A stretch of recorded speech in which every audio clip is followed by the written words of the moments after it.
As Eric Cantor says, we got to make sure that we can protect the rich, as he pretends to empathize with the 99%, Spencer Bachus does them one better. This is the guy from Alabama who said that they were, quote, here to serve the banks, okay? That's a Republican congressman from Alabama. And how does he do that? Well, he backs it up with legislation. So the legislation he's proposing does two things. One, if you're getting your house foreclosed on, he no longer wants the government to help you in any way, shape, or form.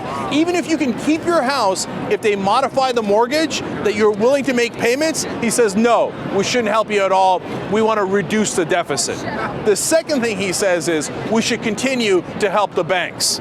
He says we should repeal what little reform was done in Dodd-Frank completely, so there is no regulation of the banks whatsoever, so that they can take any risk they like, they can use your money for that risk, and that they are not at all touched by the cops. Well, look, Bachus told you. He said we're here to serve the banks, and that's exactly what he's doing. By the way, by repealing Dodd-Frank, he says that it would reduce the deficit. In reality, even though that's a weak piece of legislation, it still reduces the deficit by $3 billion. So Bachus would only add to the deficit. So that deficit is total nonsense. That's not why they're doing it.